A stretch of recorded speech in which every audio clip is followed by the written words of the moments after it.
제가 봉독해 드리도록 하겠습니다. 하나님의 음성으로 들으시길 소망합니다. 19절부터 봉독합니다. 여호수아가 백성에게 이르되 너희가 여호와를 능히 섬기지 못할 것은 그는 거룩하신 하나님이시요 질투하시는 하나님이시니 너희의 잘못과 죄를 사하지 아니하실 것임이라. 만일 너희가 여호와를 버리고 이방 신들을 섬기면 너희에게 복을 내리신 후에라도 돌이켜 너희에게 재앙을 내리시고 너희를 멸하시리라 하니 백성이 여호수아에게 말하되 아니니이다 우리가 여호와를 섬기겠나이다 하는지라. 여호수아가 백성에게 이르되 너희가 여호와를 택하고 그를 섬기리라 하였으니 스스로 증인이 되었느니라 하니 그들이 이르되 우리가 증인이 되었나이다 하더이라. 여호수아가 이르되 그러면 이제 너희 중에 있는 이 이방신을 치워버리고 너희의 마음을 이스라엘의 하나님 여호와께로 향하라 하니 백성이 여호수아에게 말하되 우리 하나님 여호와를 우리가 섬기고 그의 목소리를 우리가 청종하리이다 하는지라. 그날에 여호수아가 세겜에서 백성과 더불어 언약을 맺고 그들을 위하여 율례와 법도를 제정하였더라. 여호수아가 이 모든 말씀을 하나님의 율법책에 기록하고 큰 돌을 가져다가 거기 여호와의 성소 곁에 있는 상수리 나무 아래에 세우고 모든 백성에게 이르되 보라 이 돌이 우리에게 증거가 되리니 이는 여호와께서 우리에게 하신 모든 말씀을 이 돌이 들었음이니라. 그런즉 너희가 너희의 하나님을 부인하지 못하도록 이 돌이 증거가 되리라 하고 백성을 보내어 각기 기업으로 돌아가게 하였더라. 아멘. 잠시 기도합니다. 하나님 아버지 너무나 감사합니다. 우리가 주님 앞에 새로운 해를 힘있게 살아가려고 하나님 앞에 기도하며 또 하나님이 주실 그 복들을 생각하며 소망합니다. 우리의 가정, 학교, 직장, 교회, 그 어떤 곳, 우리가 밟고 있는 그곳이 우리를 통하여 복이 임하길 원하고 은혜가 임하길 소망합니다. 복의 통로로서 승리하고자 하오니 그 전에 먼저 우리가 겸손하게 하나님 말씀 앞에 섭니다. 이 말씀이 그 유업을 이루는 원동력이 되게 하여 주옵소서. 예수 그리스도의 이름으로 감사하며 기도하옵나이다. 아멘. 갈렙의 고백처럼 이 산지를 내게 주시옵소서. 믿음으로 내가 취하게 했나이다. 그런 믿음과 역동적인 성취가 있는 한 해가 되시길 소망합니다. 또 그걸 위해서 제가 기도해 드리겠습니다. 즉 우리의 기업, 유업, 하나님이 여러분들에게 주시는 그 유업들을 이루어 나가야 된다는 얘기예요. 그것이 물질적인 것이든 그게 정서적인 것이든 그것이 영적인 것이든 하나님이 주신 그 약속을 성취하는 한 해가 되시길 소망하는 겁니다. 그런데 오늘 28절에 보면 백성을 보내어 각기 기업으로 돌아가게 하였더라. 자, 이 하나님의 백성들을 이제는 유업을 힘있게 이루는, 하나님의 나라를 힘있게 이루는 그 백성들을 하나님의 맡겨주신 그 기업으로 힘있게 보내주는데, 보내지기 먼저 이 백성들을 먼저 모아놓고 먼저 그 백성들에게 알려줘야 될 것들이 있었고 하나님과 체결해야 될 언약이 있었다는 것을 오늘 집중하고자 합니다. 특별히 오늘 제목은 마음을 여호와께로 향하라 라고 하는 제목으로 하나님의 말씀을 강론합니다. 부제를 제가 하나 정했어요. 부제가 뭐라고 써있나요?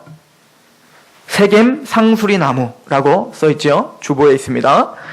세겜 상수리 나무. 왜 제가 이걸 부제로 정했냐면 원래는 세겜 상수리 나무를 그냥 제목으로 정하려고 하다가 그러면은 너무 난해하실 것 같아서 제가 마음을 여호와께로 향하라 하고 부제를 세겜 상수리 나무로 정했습니다. 왜 그러냐면 지금 이스라엘 백성들이 하나님 앞에 기업으로 힘있게 나아가기 전에 하나님과 언약을 맺는 곳이 세겜 땅 상수리 나무예요. 그러면 이 세겜 땅 상수리 나무가 뭐 이렇게 대단하다고 부제까지 정했느냐? 대단합니다. 왜냐면 이 상수리 나무, 이 특히 세겜 땅의 상수리 나무는 하나님께서 하나님의 백성들과 중요한 시작점에 섰을 때 그 세겜 땅 상수리 나무에서 큰 일들이 벌어진단 말입니다. 저는 오늘 세 명의 사람들을 통하여 이 세겜 땅 상수리 나무에서 무엇을 결단하고 어떤 언약들이 있었는지, 그렇다면 이 세겜 상수리 나무, 우리에게 있어서 세겜 상수리 나무는 무엇인지, 그래서 우리가 이 세겜 상수리 나무에서 어떤 하나님과의 언약을 체결해야 되는지를, 그래서 우리가 기업을 이루고 하나님의 뜻 가운데 힘있게 살아가는 동안 우리가 이 세겜 상수리남을 왜 기억해야 되는지를 바로 알고 힘있게 역동적으로 한 해를 살아가시는 저 여러분 되기를 소망합니다. 첫 번째 세겜 상수리나무의 주인공은 아브라함입니다. 아브라함이 창세기 12장에 하나님 앞에 부름을 받고 그 언약을 받아 하나님 앞에 제일 먼저 제단을 쌓고 여호와 이름을 부른 곳이 바로 이 세겜 상수리나무 밑이었어요. 그리고 두 번째 주인공은 야곱입니다. 이 야곱이 이스라엘이라는 칭호를 받았어요. 야복강가에서 이스라엘이라는 칭호를 받고 제일 처음 간 곳이 바로 세겜 땅이에요. 그래서 이 세겜 땅에서 야곱은 우상을 그 상수리나무 밑에 묻습니다. 그리고 오늘 여호수아가 이 가나안 땅을 점령하고 이제는 이 가나안 땅에 하나님의 왕국, 하나님의 통치가 임하는 그 대단한 하나님의 왕국을 세우기에 앞서 상수리나무 밑에 사람들을 모아서 강론을 하고 하나님 앞에 이제는 우상을 버리고 하나님을 여호와를 바라보겠느냐, 여호와를 바라보며 살겠느냐라고 하는 결단의 언약을 체결하고 그 증거의 돌을 이곳에 세우는 곳이 세겜 상수리예요. 그래서 기독교인인 우리가 세겜의 상수리나무에서 그 세웠던 이 세 가지 역사를 반드시 기억해야 됩니다. 근데 세겜의 상수리나무가 있었는지 우린 모르고 살았죠.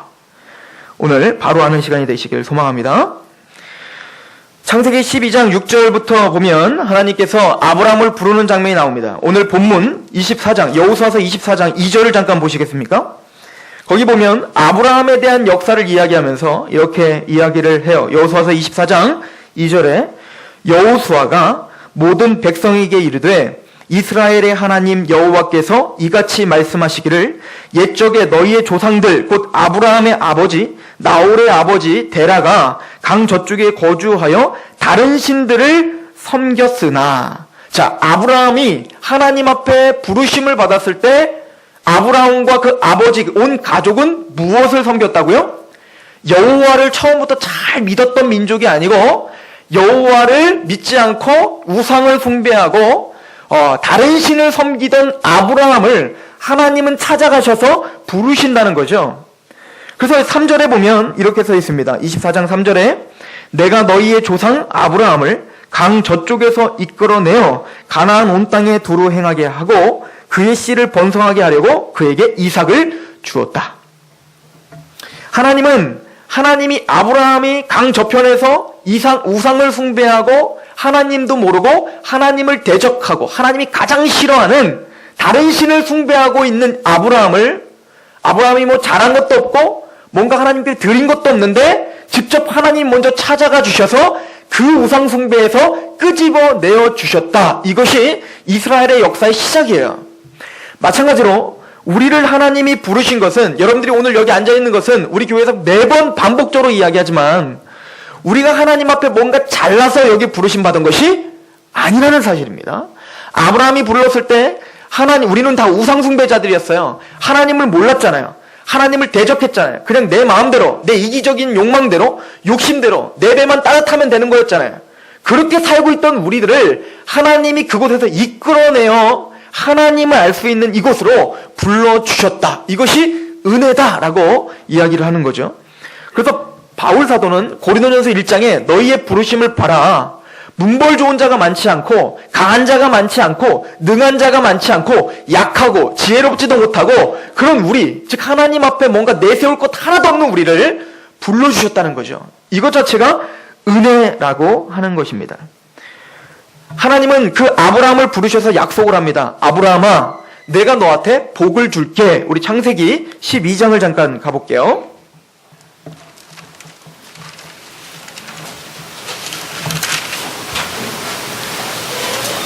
창세기 12장 우리 2절을 보십시오. 자, 1절부터 보면 12장 1절부터 여호와께서 아브라함에게 이르시되 너는 너의 고향과 친척과 아버지의 집을 떠나. 이건 뭐죠? 우상 숭배하는 그곳에서 자리를 떠나 내가 내게 보여줄 땅으로 가라. 우리에게 직접 대입하십시오. 우리는 그렇게 우상을 숭배하고 세상의 그런 문화와 세상의 화려함을 쫓다가 그곳을 떠나 이제는 뭐예요? 하나님을 알고 하나님을 믿는 자리로 하나님이 우리를 지금 부르셨죠. 그래서 그 말씀에 순종하는 우리들에게 주어지는 약속은 2절입니다. 같이 한번 읽어볼까요? 시작. 내가 너로 큰 민족을 이루고 내게 복을 주어 내 이름을 창대하게 하리니 너는 복이 될지라. 그래서 여러분들이 만약 아브라함처럼 우상을 떠나 하나님을 믿는 백성이 되었다면 하나님은 이 약속을 우리에게 주시는 거예요. 너로 큰 민족을 이루고 하나님은 우리에게 복을 주실 거야. 그 복을 받으시길 축원합니다.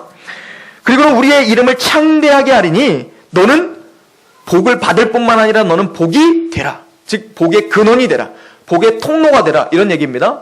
이제 우리가 예수님을 믿어 하나님을 믿어서 우리가 복을 받을 뿐만 아니라 여러분들이 가정에 가면, 여러분들이 직장에 가면, 여러분들이 사회에 나가면 그곳이 여러분들을 통하여 하나님의 복이 임하는 역사가 임하게 될 거야 라고 하나님이 우리에게 약속을 하는 거예요. 우리의 삶 속에도 정말 그런 복이 흘러가는 사람, 야, 저 사람만 오면 정말 우리가 복을 받는 것 같아. 저 사람만 오면 정말 우리 회사가, 저 사람만 오면 우리 공동체가 정말 부유해지는 것 같아. 이런 사람들이 되시길 소망합니다. 이게 구원받은 사람의 특징이에요. 저 사람만 오면 싸움만 일어나. 저 사람만 오면 기분이 나빠. 이건 우리의 것이 아니에요. 하나님이 주시는 것은 우리를 통하여 하나님의 은혜가 임하는 거야. 그 복이 반드시 하나님의 은혜로 부름받은 저와 여러분들의 삶 속에서 있을 것입니다. 그걸 믿는 것입니다. 그리고는 이렇게 말합니다. 3절을 보시면 너를 축복하는 자에게는 내가 복을 내리고 너를 저주하는 자에게는 내가 저주하리니 땅의 모든 족속이 너로 말미암아 복을 얻을 것이라 하신지라. 하나님은 하나님의 부르심을 받은 하나님의 사람들에게 철저히 너의 편이 되어주겠다라고 하는 거예요. 세상에 수많은 사람이 있고 잘 나가는 사람도 있고 똑똑한 사람도 있지만 나는 하나님 앞에 연약한 사람입니다. 난 주님밖에 없습니다라고 부르짖는 아브라함과 같은 저와 여러분들을 하나님은 여러분들을 누가 저주하면 하나님은 그를 대적하시겠다는 거예요. 여러분들을 받아들이고 여러분들에게 축복하면 하나님은 그를 받아들이시겠다는 거예요. 이건 기가 막힌 복이죠. 여러분들이 가는 곳마다 하나님이 따라가 다니시겠다는 거예요. 불편하십니까? 하나님이 매번 따라다닌다는 게? 교회 올 때나 좀 따라오시고 TV 볼 때는 좀 눈을 감으십시오. 이랬으면 좋겠습니까? 근데 그 하나님은 우리의 모든 일거수일투족을 함께 하시며 우리를 보호해 주시겠다는 약속입니다. 이 약속을 받고 이 은혜를 받고 제일 먼저 아브라함이 했던 것이 바로 세겜 땅에 가서 우리 6절을 보시면 아브라함이 그 땅을 지나 세겜 땅 모래 상수리 나무 세겜 땅 상수리 나무 밑에 가서 그때 가나안 사람들이 그 땅에 거주하였더라. 7절 여호와께서 아브라함에게 나타나 이르시되 내가 이 땅을 내 자손에게 주리라 하신지라. 자기에게 나타나신 여호와께 그가 그곳에서 뭘 쌓아요? 제단을 쌓았더라. 이 은혜와 이 언약이 너무 고마워서 하나님이 함께 하시겠다는 이 감사가 너무 좋아서 하나님 앞에 감격의 예배를 드리게 된 곳, 첫 번째로 하나님 앞에 제단을 쌓은 곳, 그것이 뭐예요? 이 상수리 나무 밑이라는 것입니다. 그런데 6절에 보면 뭐라고 합니까? 이 세겜 땅 모래 상수리 나무에 이르니 그때에 거기 누가 거주하고 있어요? 가나안 사람들이 그 땅에 거주하더라. 이 상수리 나무는요, 가나안 사람들, 이방을 숭배하고 있고 우상을 숭배하고 있는 사람들의 예배 처소예요. 왜 아브라함이 이 상수리 나무 밑에서 하나님을 예배하는 제단을 쌓았을까요? 이게 우리에게 무슨 의미가 있습니까? 이사야서 57장에 보면 이런 말씀이 있어요. 57장 3절에서 5절을 보면 무당의 자식, 간음자와 음녀의 자식들아 너희는 가까이 오라. 너희가 상수리 나무 사이 모든 푸른 나무 아래에서 음욕을 피우며 골짜기 가운데 바위 틈에서 자녀를 살육하는도다. 이 상수리 나무는 고대 많은 그 이방 민족들, 가나안 민족들이 대대로 그것에서 음욕을 피우며 간음하며 하나님을 대적하는 우상을 숭배하던 곳이 이 상수리 나무 밑이었단 말입니다. 그런데 하나님 앞에 부름을 받은 이 아브라함은 하나님을 대적하고 있는 그 땅에서 그리고 그 하나님을 대적하는 우상 숭배를 하는 상수리 나무 밑에서 이제는 하나님을 찬양하고 하나님을 경배하는 제단을 쌓았다는 것이 우리에게 의미가 있다는 거예요. 우리가 거하고 있는 곳, 그곳은 바로 우상 숭배 지역이에요. 하나님을 모른다 하고 하나님을 대적하고 하나님의 말씀보다는 세상의 가치관을 더욱더 우선시하는 우리는 그 땅 가운데 지금 발을 밟고 살고 있는데, 우리가 그 상수리 나무 밑에 살고 있는데 그 나무 밑에서 우리는 무엇을 하겠다는 거예요? 저들과 달리 하나님을 경배하는 자리로 바꾸겠다라고 하는 열심과 열정을 하나님과 언약으로 하는 곳, 이것이 상수리 나무예요. 우리의 가정은 하나님을 대적하는 곳이잖아요. 끊임없이 나의 중심에는 내 자녀가 있고 끊임없이 물질이 나에게 왕노릇하고 있잖아요. 하나님을 믿는다고 하지만 끊임없이 우리는 이 회사 사람들과 부딪히는 모든 갈등이 뭡니까? 나 때문이잖아요. 우리는 그런 세상의 흐름 속에 아무런 가치관의 판단력 없이 우리는 그렇게 살아가고 있는 사람들과 이제 다릅니다. 그곳에서 나는 예배를 드리겠습니다. 그곳에서 하나님을 경배하겠습니다. 내가 지금 사업을 해서 내가 지금 돈을 벌고 밥을 먹고 있는 것, 이건 내 것인 줄 알았어요. 이렇게 우상숭배를 했지만 이제는 그것조차 하나님의 은혜입니다라고 찬양할 수 있는 사람이 되겠습니다. 이게 상수리 나무의 첫 번째 언약이에요. 저는 우리 상록교회 성도들이 이 상수리 나무 밑에서 하나님을 경배하는 그런 언약이 체결되길 소망합니다. 상수리 나무는 푸른 나무, 즉 부요의 상징이었거든요. 풍요의 상징이에요. 척박한 그 가나안 땅에, 그 땅에 이 상수리 나무는 푸른 잎을 무성하게 피우는 나무인 거예요. 우리에게 이렇게 내 인생에 번영과 풍요를 줄 수 있는 그 신은 나지, 그 신은 바로 이 바알이지, 그 신은 바로 이 돌멩이지 라고 끊임없이 그곳에서 제사를 드리는 곳이 상수리 나무 밑인 거예요. 내 인생의 번영, 내 인생의 평안, 내 인생의 기쁨, 내 인생의 행복은 내가 만드는 거지, 내 인생의 기쁨, 내 인생의 행복은 바로 이 돈이 만드는 거지, 내 인생의 기쁨은 바로 이 권력이 만드는 거지, 끊임없이 세속적인 것이 나에게 참 기쁨을 줄 거라고 하는 그곳이 상수리 나무인 거예요. 근데 그곳을 하나님의 예배처소로 만드는 사람, 저는 그 사람이 오늘 저와 여러분이기를 소망하는 것입니다. 근데 재밌죠? 이렇게 제단을 쌓고 하나님을 부릅니다. 우리 12장 8절을 보시면, 창세기 12장 8절에 보시면, 거기서 베델 동쪽으로 산으로 옮겨 장막을 치니 서쪽은 베델이요 동쪽은 아이라. 그가 그곳에서 여호와께 제단을 쌓고 여호와의 이름을 부르더니, 이렇게 말해요. 아브라함이 여호와의 이름을 처음 부른 장소예요. 여호와의 이름을 부른다는 의미는 뭐냐면, 저는 항상 설교를 준비하며 좀 어려워하시진 않을까 이런 생각이 들지만, 다 하나님이 지혜를 주시어 다 깨닫게 하게 하실 줄로 믿으며 찾아서 읽어보겠습니다. 우리 창세기 4장을 잠깐 가보시면 4장 25절에 이런 말씀이 있어요. 아담이 다시 자기 아내와 동침함에 그가 아들을 낳아 그의 이름을 셋이라 하였으니 이는 하나님이 내게 가인이 죽인 아벨 대신 다른 씨를 주셨도다. 이게 셋의 의미예요. 자, 그런데 이 셋도 26절에 보니까 셋도 아들을 낳고 그의 이름을 에노스라 하였으니 그때 사람들이 비로소 최초로 여호와께 여호와라고 부르짖는 장면이 나오거든요. 자, 이게 무슨 의미인지 우리가 좀 이해할 필요가 있는데요. 자, 아담에게 하나님이 약속을 하셨어요. 뱀이, 이 사탄이 우리를 타락시켜갖고 우리가 다 저주를 받은 자가 됐잖아요.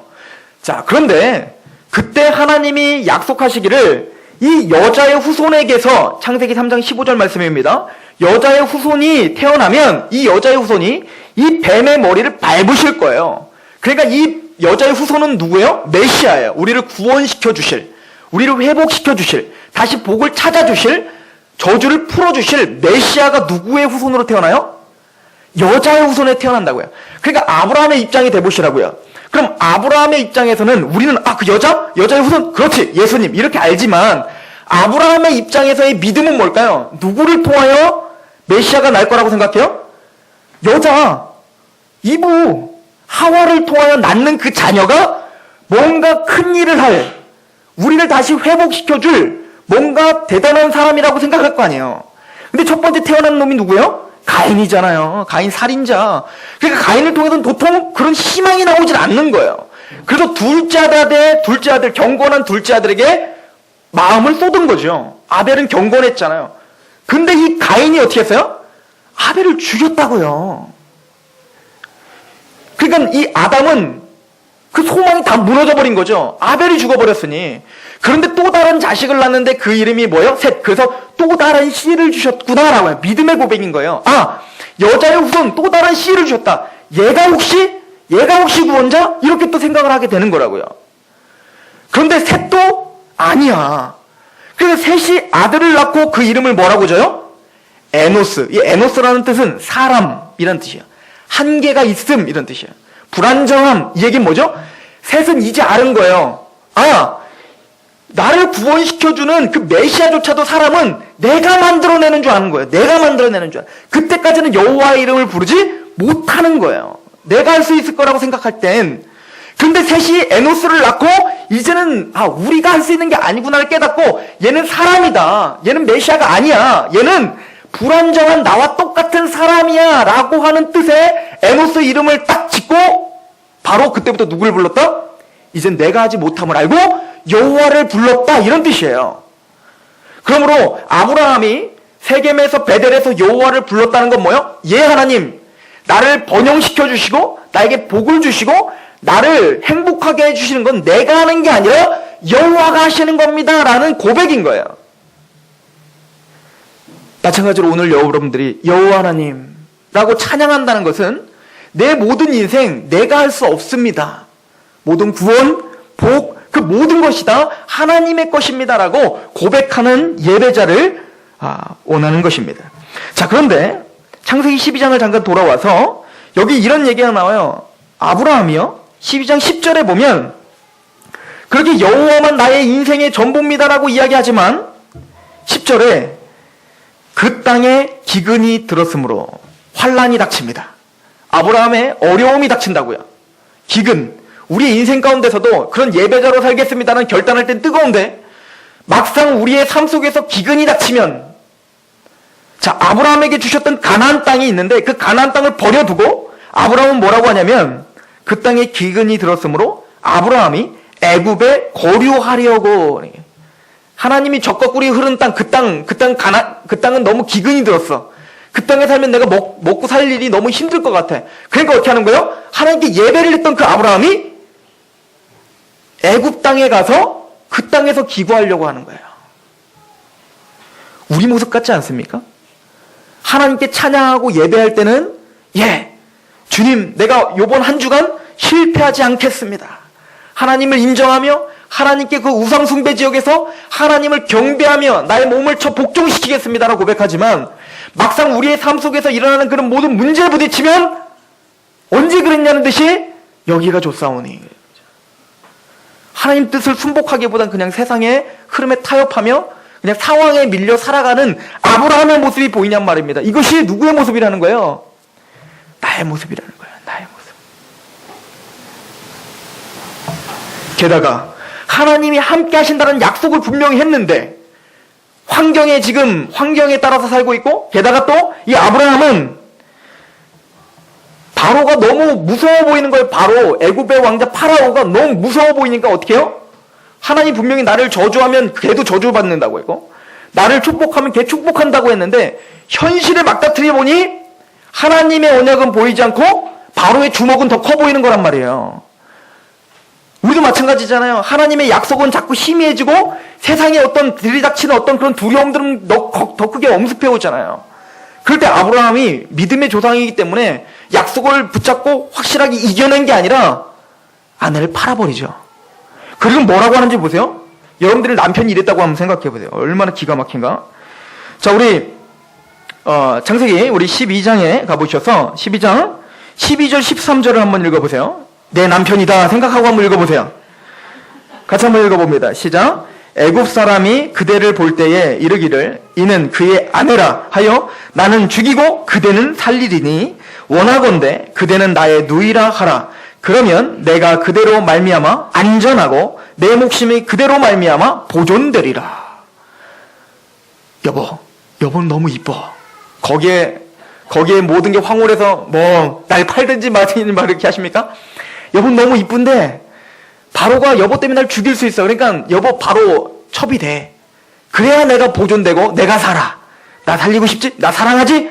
나 사랑하면은 나를 위해서 그 바로의 첩이 되길 바래. 이게 남편입니까? 이게 믿음이냐고요. 이게 그렇게 상수리나무 밑에서 하나님을 찬양하고 여호와 이름을 불렀던 이게 아브라함의 삶이냐고요. 그럼 우리는 다르냔 말입니다. 이렇게 찬양하고 거룩하게 찬양한 우리가 삶 속에서 들려지는 하나님 그 삶이 정말로 아브라함과 같이 그런 비열하고 비겁한 삶은 없습니까? 근데 하나님은 누구의 편을 들어주세요 지금? 아브라함의 편을 또 들어주시는 거예요. 아브라함 나무라지 않고요. 아브라함이 아닌 바로에게 찾아가서 아브라함 건들지 말아라. 그 안에 돌려줘라. 그리고 끝끝내 약속을 하나님은 지키고 있는 거예요. 아브라함은 지키지 않는데 하나님은 그에게 하신 약속을 끊임없이 지키고 있는 거예요. 그리고는 이 아브라함이 13장을 가면 그런 경험을 하고 다시 베델과 세겜 땅으로 돌아와요. 그리고는 동일하게 그 베델과 세겜 땅에서 하나님을 또 제단을 쌓고 또 찬양을 해요. 그런데 우리가 성경을 읽을 때 여기 또 제단 쌓구나 이렇게 생각하지 마시고요. 아브라함의 마음은 이미 변해 있었던 겁니다. 처음에 하나님을 제단을 쌓았을 때 하나님 그렇게 하겠습니다. 이론적인 예배였겠지만 이제는 그 애굽 땅에 가서 하나님을 배신하고 그렇게 살았는데 하나님은 나를 지금 막 징계하고 그냥 막 목을 꺾어가지고 아브라함을 이제 넌 버려버릴 거야 라고 하지 않고 끊임없이 그래도 아브라함 편을 들어주시면서 보호하시고 인도하시며 그것을 경험한 아브라함은 이제는 똑같은 세겜과 베델에서 찬양을 하고 예배 드릴 때 이제는 그 마음이 달라졌다고요. 하나님 때로는 우리가 그 약속을 들고 예배하며 그렇게 살겠습니다 하지만 매 삶 속에서 또 무너지더라도 하나님은 우리의 편이 되어 주시겠다는 거예요. 이게 참 좋으신 하나님입니다. 두 번째 이 상수리 나무의 주인공은 아까도 말했듯이 바로 야곱입니다. 이 야곱은 야복강가에서 하나님을 극적으로 만나는 장면을 우리는 이미 잘 알고 있죠. 야곱은 장자 축복을 받겠다라고 택함받은 자였어요. 하나님이 너에게 장자 축복을 주겠다라고 이미 택했다고요. 뱃속에 있을 때부터. 자, 그랬던 야곱인데 이 야곱의 삶은 순탄치가 않았어요. 왜냐하면 자기의 자격은 장자를 받을 수 있는 자격이 아니었단 말입니다. 그러다 보니까 계속 끊임없이 이 장자 축복을 받겠다는 그 열망함이 있었는데 그래서 형을 속이고 아버지를 속여서면까지도 끊임없이 어떻게 하는 거예요? 장자 축복을 받아내려고 하는 거죠. 누구처럼? 아까 아담과 셋과 같이 지금 뭐예요? 하나님의 복도 내가 뭔가 해서 받을 줄 알았던 거예요. 내가 뭔가 잘하면, 내가 뭔가 열심히 하면, 내가 뭔가 최선을 다하면 그 복도 나에게 주어지리라 라고 하는 그런 마음으로 부단히도 열심히 한 거예요. 여호와의 이름을 부르지 않은 거예요. 그냥 내가 열심히 한 거예요. 마찬가지로 종교 생활을 할 때에도 그냥 열심히 하면 되겠지. 그냥 말씀대로 그냥 지켜 살면 되겠지. 일을 바닥바닥 걸며 그냥 그렇게 끊임없이 하면 하나님이 나에게 복을 주겠지. 이렇게 하는 신앙생활을 하고 있다고요. 하나님은 그거 바라지 않는다는 것입니다. 야복강가에서 야곱이 경험한 사건은 이겁니다. 야복강가에서 자기가 모아뒀던 모든 자기의 힘대로 모아뒀던 그 모든 재산, 자녀, 그 모든 하인들, 식솔들 이 사람들을 갖고 있는데 형이 자기를 죽이려고 하는 거예요. 자기를 죽이려고 하는 그 두려움이 있는데 근본적인 이 두려움, 자기 목숨 없어지면 이거 다 끝이잖아요. 그러니까 뭡니까? 근본적으로 끊임없이 내가 재산이 많아도 내가 나의 사람들이 많아도 끊임없이 찾아오는 엄습하는 그 두려움이 있는데 이게 뭐냐면 죽음이에요. 죽음. 내 형이 날 죽이려고 한다. 형을 속여서 날 죽이려고 한다. 이걸 항상 매여서 살았다고요. 평안함이 없었다고요. 그런데 아무리 열심을 내도 아무리 재산을 많이 모아도 이 두려움을 이기지를 못하는 거예요. 근데 이 두려움이 해결되는 곳이 바로 야복강가잖아요. 그래서 야곱이 어떻게 한 겁니까? 자기가 모아놨던 모든 열심을 한번 활용해 보잖아요. 전 재산을 형에게 보내봤어요. 그런데도 어때요? 마음이 불안해요. 불안해. 그래도 형이 날 죽일 것 같아요. 그래서 식솔들을 보내고 나중에는 처자식까지 다 보내요. 아브라함 끼가 있어요. 이 야곱도. 자기 식솔을 다 팔아먹고 자기 좀 편하자고. 그런데 끝까지 죽음에 대한 공포를 이길 수가 없더라요.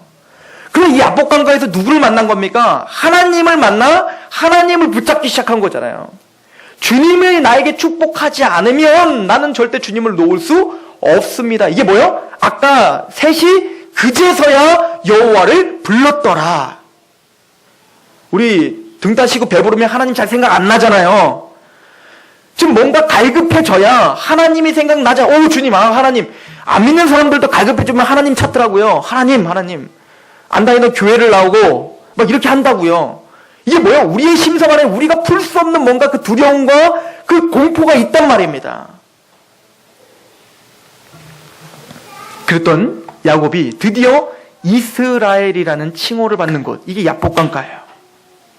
그렇다면 변화된 거잖아요. 우리로 말하면 구원받았잖아요. 하나님 만났잖아요. 체험했잖아요. 이제는 여호밖에 없습니다라고 했잖아요. 그렇다면 하나님 앞에 어떻게 살아야 돼요?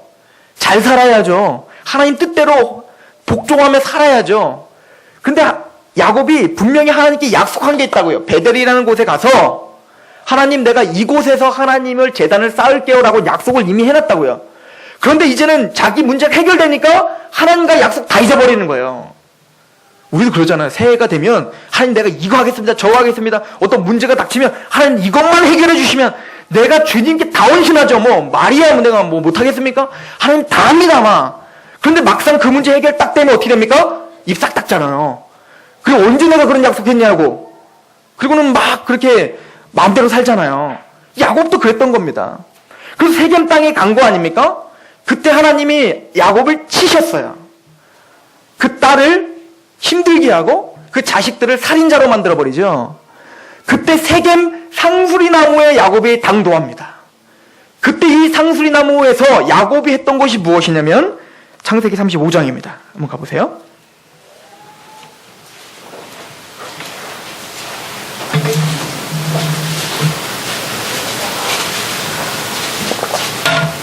(35장) 2절입니다. 같이 봉독해 볼까요? 시작.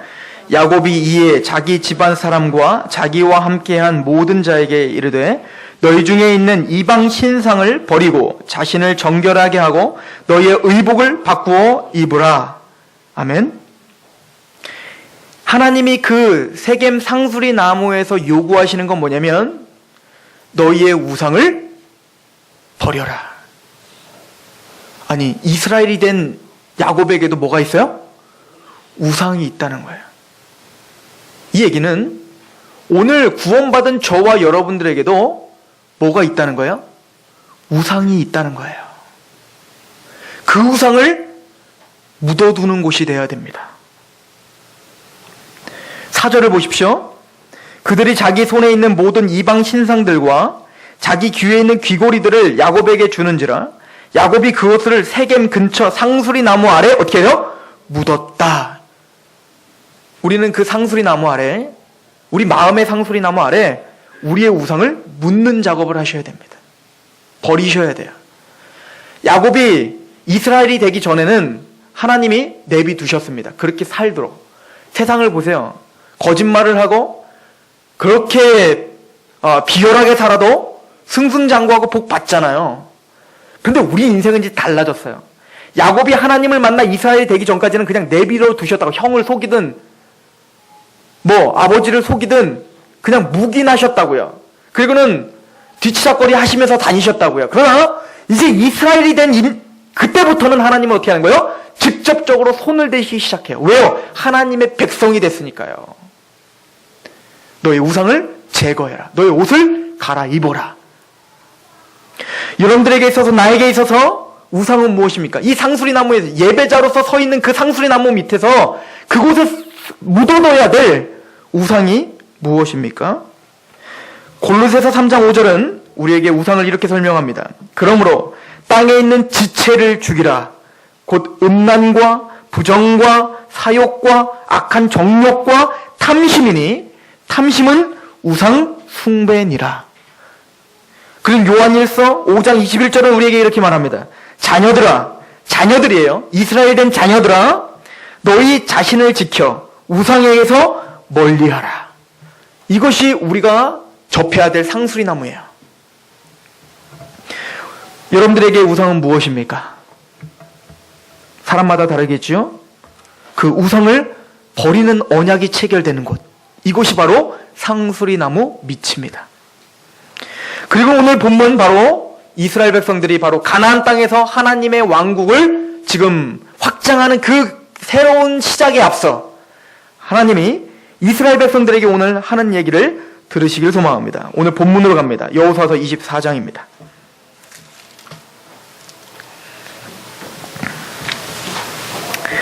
(24장) 11절을 보시면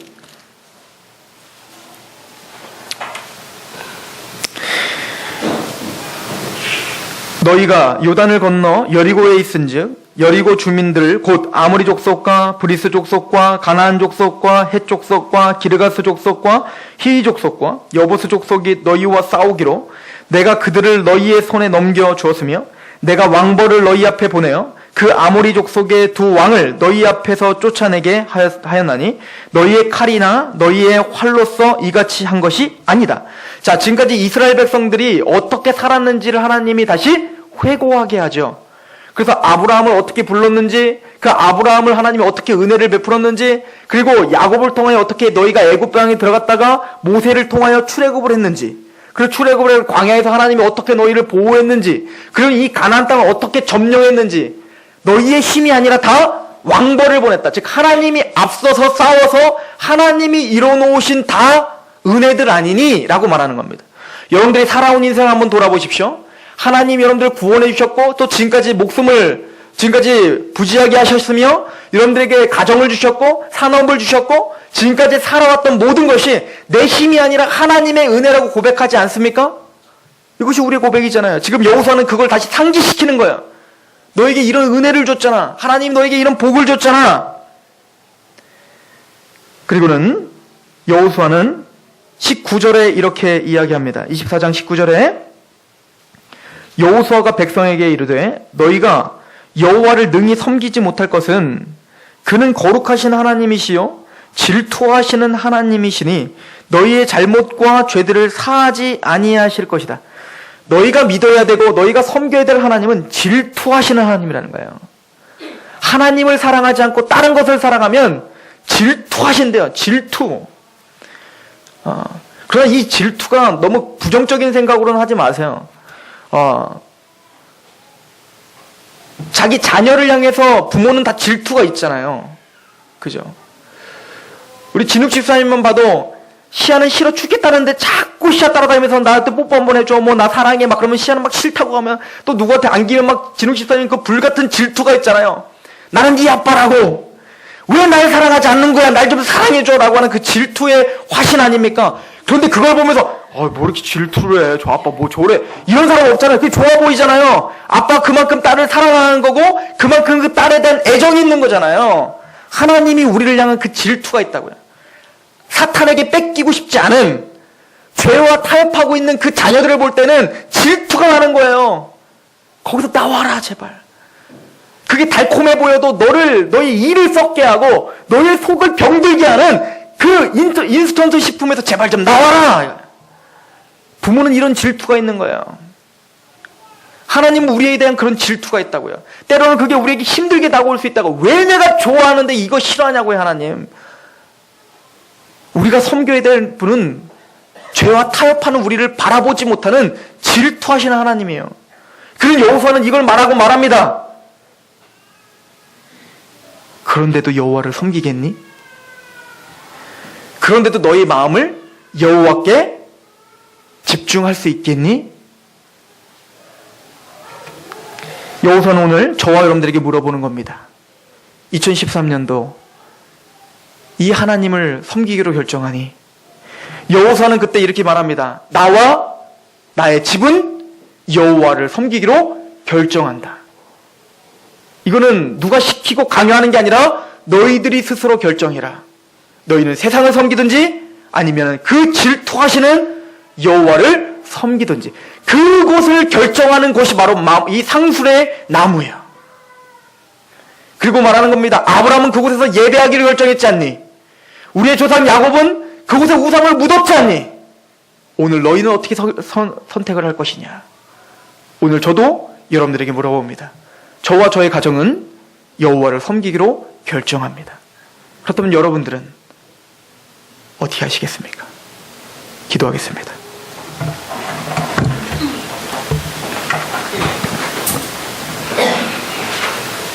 하나님, 우리를 사랑하시되 질투하기까지 사랑하시는 하나님 앞에 우리가 있습니다. 달콤해 보이는 세상의 유혹들이 우리의 영혼을 파멸시키고 영원한 나라의 무익함을 알고 있는 하나님께서 끊임없이 어린아이를 설득하듯 그 약속을 바라볼 수 있게, 하나님을 부를 수 있게 지금도 우리를 믿어주시고 또 속아주시고 또 함께 하시는 하나님을 우리가 바라봅니다. 주여, 한치 앞을 모르는 우리의 인생 가운데 우리의 연약한 그 지혜를 내려놓고 나의 무지함을 고백하며 하나님을 붙잡는 한 해가 되게 하여 주옵소서. 세상의 유혹이 가득한 이 상수리 나무 밑에 아니라고, 나는 하나님께 예배를 드리겠다라고, 나의 우상을 이곳에 묻겠다고, 내가 여호와 하나님을 향하고 그분만을 바라보겠다, 그렇게 결단하는 하나님의 백성들에게 복의 복을 더하여 주옵소서. 그렇게 역사하실 하나님을 기대하며 예수 그리스도의 이름으로 감사하며 기도하옵나이다. 아멘. 찬양합시다.